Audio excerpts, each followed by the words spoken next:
Yes, welcome back. ये हमारा दूसरा रिव्यू है दिसंबर सीरीज़ का। पिछली बार जब हमने रिव्यू देखा था ओपन पोजीशंस का, तो अप्रॉक्सीमेटली प्रॉफिट स्टैंडिंग था around 5.89 lakhs। Currently on 19th of December profit is been standing at around 27.89 lakhs। तो इस दौरान के अंदर में अप्रॉक्सीमेट प्रॉफिट जनरेशन जो हुआ है which is in which we have gained the theta values from our writed positions, वो हमें 22 लाख का प्रॉफिट जनरेशन हुआ है। अभी तो एक्सपायरी में काफ़ी दिन बचे हुए हैं, तो will gain more profits. We are targeting approximately a profit of around 45 lakhs for this expiry, ठीक है, on a portfolio of around 3.5 CR। तो अभी देखते हैं कैसे ट्रेडिंग्स होती हैं आगे आने वाले दिनों के अंदर में। Expiry is on 31st of December और लास्ट पोजीशंस जो हम लोग स्क्वायर ऑफ करेंगे generally, like most probably like will be squaring off the positions on 30th of December itself, ठीक है। तो स्टार्ट करने से पहले like I will be refreshing the page and then हम लोग प्रोसीड करेंगे आगे फर्दर। राइट, तो अगर हम पोजीशंस में देखते हैं, पोजीशंस के अंदर में सबसे पहले जो पोजीशंस हैं हमारी वो है बजाज फाइनेंस की, ठीक है। बजाज फाइनेंस के अंदर में वी हैव 4700 पुट्स जो हमने बाय करी हुई 2500 क्वांटिटी। जनरली हम लोग बाय नहीं करते, जनरली जब भी हम ट्रेड करते हैं तो हम लोग ऑप्शंस को राइट करते हैं। कुछ केसेस के अंदर में to hedge the positions and release certain margins for certain positions and all, कभी कभी हम लोग किसी काउंटर के अंदर में बाय कर सकते हैं, but most of our positions, in fact 90% of the positions जो होंगी वो राइटिंग ही करनी है। इनफैक्ट जब आप खुद अपनी ट्रेडिंग्स करते हो तो मोस्टली प्रेफर करो, जब आप हेजिंग्स कर रहे हो तो आप ऑप्शंस को हमेशा राइट करके ही हेज करना, ठीक है। जो ऐसे करते हैं ना कि आयरन काउंटर या फिर ये कुछ और अलग अलग फॉर्मेट्स बाय करके, वो रिटर्न्स इतना जनरेट नहीं करा के देगा, ठीक है। एंड रही बात एक हेज पोजीशन को सेव करने की, तो सेफ आप किसी पोजीशन को एडजस्टमेंट के थ्रू करते हो, आप सेफ ऑप्शंस को बाय करके नहीं करते हो। आप you going to save the positions by writing the options to gain the maximum profits, और उसके साथ साथ आपको उसे री एडजस्ट करना है, ठीक है। तो बजाज फाइनेंस के अंदर में पोजीशंस हैं 4700 पुट्स की, 5100 पुट्स की एंड 5500 कॉल्स की, ठीक है। हमेशा जब हम प्लस माइनस करेंगे तो हमको पता चलेगा कि we are perfectly hedged in the positions. अगर 4700 पुट्स बाय हैं 2500 क्वांटिटी, तो it's been sold around 5000 quantities में सोल्ड है। तो नेट क्वांटिटी पुट्स के अंदर में कितना हुआ 2500, और नेट क्वांटिटी कॉल्स के अंदर में कितना हुआ 2500। So it's a perfect hedge, okay, perfect hedge but directional, ठीक है। Next is doctor Reddy. ज़्यादा काउंटर्स नहीं है इस समय। What we are holding is Bajaj Finance, doctor Reddy and Reliance. ACC, SBI life, इनमें ऑलरेडी प्रॉफिट बुक हो गया है। एंड ऑफ द टाइम पे जब हम लोग लेजर्स देखेंगे कि तब हमें आइडिया रहेगा कि कौन सी पोजीशंस के अंदर में कितना कितना प्रॉफिट जनरेट हुआ है। बट करेंटली अभी हम ज़्यादा पोजीशंस होल्ड नहीं कर रहे, अभी हम सिर्फ 3 पोजीशंस होल्ड कर रहे हैं, doctor Reddy, Reliance and Bajaj finance, ठीक है। बजाज फाइनेंस के अंदर में 3 लेग्स हैं, डॉक्टर रेड्डी के अंदर में 4 लेग्स हैं, ठीक है। इसमें 4800 पुट्स हैं, 4900 पुट्स हैं, 5000 की पुट्स हैं और 5300 कॉल है, ठीक है। अभी एक शार्प मूव आया है हमारा ऊपर की तरफ में डॉक्टर रेड्डी के अंदर में, बट पोजीशंस रीएडजस्ट होंगी and it will be generating good amount of profits. Currently also it's generating good amount of profits, but it will be generating more profits by the expiry and, okay. Reliance अगर हम देखते हैं, इसके अंदर में हमारा 1900 puts, 1950 puts and 2050 calls, ये तीनों हेज्ड हैं, ठीक है। थोड़ा सा डिसबैलेंस है रिलायंस के अंदर में, क्योंकि इसके अंदर में पुट्स हमारी जो हैं वो थोड़ी ज़्यादा हैं as compare to the calls, क्योंकि हल्के से हम लोग बुलिश हैं इसमें, बट ये फर्दर रीएडजस्ट होंगी to gain the maximum profits out of it, okay. अभी इन पोजीशंस का जो सबसे इम्पॉर्टेंट फोकस है, जो समझना है हमें, कि जिन पोजीशन से हमने स्टार्ट किया था, हमारे पास उस समय ACC था, SBI लाइफ था, डॉक्टर रेड्डी था, रिलायंस था, बजाज फाइनेंस था, ठीक है। तो उनमें से now we have 3 counters, 2 counters already profit में बुक हो गए हैं, और ये जो ओपन पोजीशंस हैं it's generating approximately 27.89 right now. Total profit जो हम एक्सपेक्ट कर रहे हैं फॉर दिसंबर सीरीज मार्केट्स में, generally when I talk about markets and all, तो इसमें हमें एक्सपेक्टेशंस जैसे वर्ड्स को कम ही यूज़ करना है, ठीक है, राइट। हमें जब भी we have to work up in anything, अगर हम हेजिंग्स कर रहे हैं तो हमें क्लियरली पता होना चाहिए कि but we are actually hedging up, okay, right. और हर पॉइंट्स पे हमें, हर मूवमेंट्स के साथ में हमें पोजीशंस को रीहेज करना है। This is very much important. Last week के अंदर में एसीसी के अंदर में एसबीआई लाइफ के अंदर में ज़्यादा मूवमेंट्स नहीं थी, तो उसकी वजह से काफ़ी अच्छा डीके मिल गया। We have book the profits out of it. Reliance में भी अच्छा प्रॉफिट चल रहा है इस समय, ठीक है, राइट। एंड डॉक्टर रेड्डी के अंदर में वी विल बी री एडजस्टिंग द पोजीशंस। रीज़न क्या है इसको अच्छे से समझना। जिसको हमने 108 पे सेल किया था करेंटली वो चल रहा है 15 रुपीज़, इसमें अब ज़्यादा स्कोप नहीं है, ठीक है, राइट। जिसको हमने 152 पे सेल किया था 4900 पुट्स को, वो चल रहे हैं अभी 28 पे, इसमें भी ज़्यादा स्कोप नहीं है। तो ये positions in future cover up होंगी, ठीक है, कमिंग वीक के अंदर में, और हम इसको अप मूव करेंगे इन पोजीशंस को, ठीक है, right. 5000 put is good enough and 5300 call is good enough. आगे आने वाले टाइम के अंदर में हम 5300 कॉल को भी रीएडजस्ट कर सकते हैं डिपेंडिंग ऑन द मूवमेंट्स किस तरीके से आगे उसके अंदर में रहती हैं, राइट, ओके। तो अगर अब हम इसके पे ऑफ ग्राफ्स को पे चलें तो what will analyse is will analyse one by one each and every counter, okay. Bajaj finance को अगर इसमें हम देखते हैं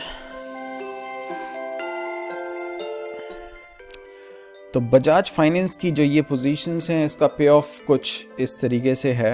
let me do it out one day to the expiry because I will be covering my positions generally one day to the expiry itself, और उस दौरान तक पोजीशंस को हम लोग री एडजस्ट और री हेज करेंगे, ठीक है। जब भी हम लोग हेजिंग्स कर रहे हैं तो हमें अपनी पोजीशंस को हमेशा एडजस्ट करना है depending on the movements which we are getting in, okay. वो हेजिंग्स जो होंगी हमारी वो डायरेक्शनल भी हो सकती हैं या नॉन डायरेक्शनल भी हो सकती हैं। ज़्यादा फेवरेबल रहता है अगर आप डायरेक्शनल हो। जैसे अगर आप इस ग्राफ को देखोगे तो it is tilted little bit bullish, क्योंकि मेरे पास बुल रन के लिए ज़्यादा स्कोप है। I have a scope till max profits को अगर हम देखते हैं 5500 तक भी I will be on max profits, okay, which is approximately 9.2 lakhs। 9.2 lakhs पूरा तो नहीं मिलेगा but I will be eyeing up this particular blue line, okay. तो अगर 5500 भी आता है and one day is been left for the expiry itself, still I will be getting approximately 8.2 lakhs, okay. And अगर इस रेंज में रह जाता है in which it's been lying between 5200 to anywhere between 5400, so I will be getting a max profit out of it. 9.17 lakhs will be gathered out of it, okay. Currently it's giving 4.3, so still we have approximately 4 to 5 lakhs been left over here to generate up, okay. And we have how many days left up? We have approximately 10 days left up for the expiry, okay. 31st की expiry है, currently we are standing on 19th of December, okay. So we have approximately 10 days left for the expiry and last एक दिन पहले हम लोग उसको cover up कर लेंगे positions को, ठीक है। Next अगर हम देखते हैं तो इसमें कितना कैपिटल लगा हुआ है, इसमें हमारा अप्रॉक्सीमेटली 50 lakhs लगा हुआ है, ठीक है। प्रीमियम कितना मैक्स मिल सकता है? मैक्स प्रीमियम तो कभी नहीं मिलेगा, ठीक है, उसे भूल जाओ, मैक्स प्रीमियम कभी नहीं मिलेगा। सबसे इंपॉर्टेंट आपको पे ऑफ में यही देखना है कि आप कितना उसमें से मैक्स निकाल सकते हो। जैसे अगर लास्ट डे पे आपकी पोजीशंस 5100 पे हैं तो you will be losing this much amount ना, ठीक है। आपका 7.29 मिल पाएगा 9.21 की जगह। तो व्हाट यू वांट इज कि आप कहीं ना कहीं इस मैक्स प्रॉफिट के बीच में हो during the last days of expiry, तो उसके हिसाब से पोजीशंस को रीएडजस्ट करेंगे हम लोग, ठीक है। नेक्स्ट इज आपका Reliance is giving good profits, और कितना स्कोप इसके अंदर बचा हुआ है वो भी हम देखते हैं। इसमें तो बहुत स्कोप बचा हुआ है अभी, ठीक है, राइट। एंड अगर हम इसको one day of the expiry पे देखते हैं तो currently it's been giving approximately 6.8। What we can expect out of it is around anywhere between like 18 lakhs, yes 18 lakhs हम उसमें से एक्सपेक्ट कर सकते हैं कितना प्रॉफिट हमें मिल सकता है। मैक्सिमम के चांसेस कम होते हैं क्योंकि it's a very small region, okay, right. तो आपको हमेशा एक बड़े रीजन के ऊपर में फोकस करना है और उसमें भी ब्लू लाइन पे फोकस करना है, क्योंकि आपको कभी भी मैक्सिमम प्रॉफिट्स कभी नहीं मिलने वाला, ठीक है। बट यस, उस मैक्सिमम प्रॉफिट्स का जो ब्लू एरिया आ रहा है दैट इज़ अप्रॉक्सीमेटली 18 lakhs। अगर 1950 तक जाता है नीचे और 2050 तक भी अगर ऊपर मूव करता है तो it will be generating around 17 lakhs, yes. अगर उससे ज़्यादा नीचे भी जाता है तो we will be readjusting the positions, तो प्रॉफिट्स तो हम लोग इसमें अच्छे खासा लेके जाएंगे ही जाएंगे, ठीक है। नेक्स्ट इज इसमें कितना इन्वेस्टमेंट लगा हुआ है, इसमें अप्रॉक्सीमेटली 1.26 ईयर लगा हुआ है, ठीक है, राइट। एंड ब्रेक इवेंस, ठीक है, देख सकते हैं 1862 to 135, but break evens particularly जब हम एडजस्ट कर रहे हैं पोजीशंस को, तो ब्रेक इवंस भी रीएडजस्ट होंगे, ठीक है।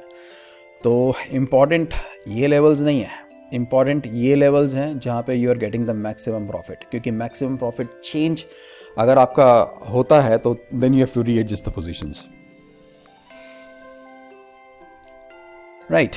सो third section is doctor Reddy, and doctor Reddy के अंदर में अगर हम इसको एनालाइज करते हैं तो इसमें सबसे ज़्यादा पोर्टफोलियो इसी में गैदर दिन है, सबसे ज़्यादा पोर्टफोलियो इसी में हमारा यूज़ हो रहा है, विच इज़ अप्रॉक्सीमेटली 1.67। और अभी ये जो पोजीशंस हैं they are like bearish positions at present, ठीक है। बट अगर वो 5300 भी क्रॉस करता है then we will be readjusting the positions, ठीक है।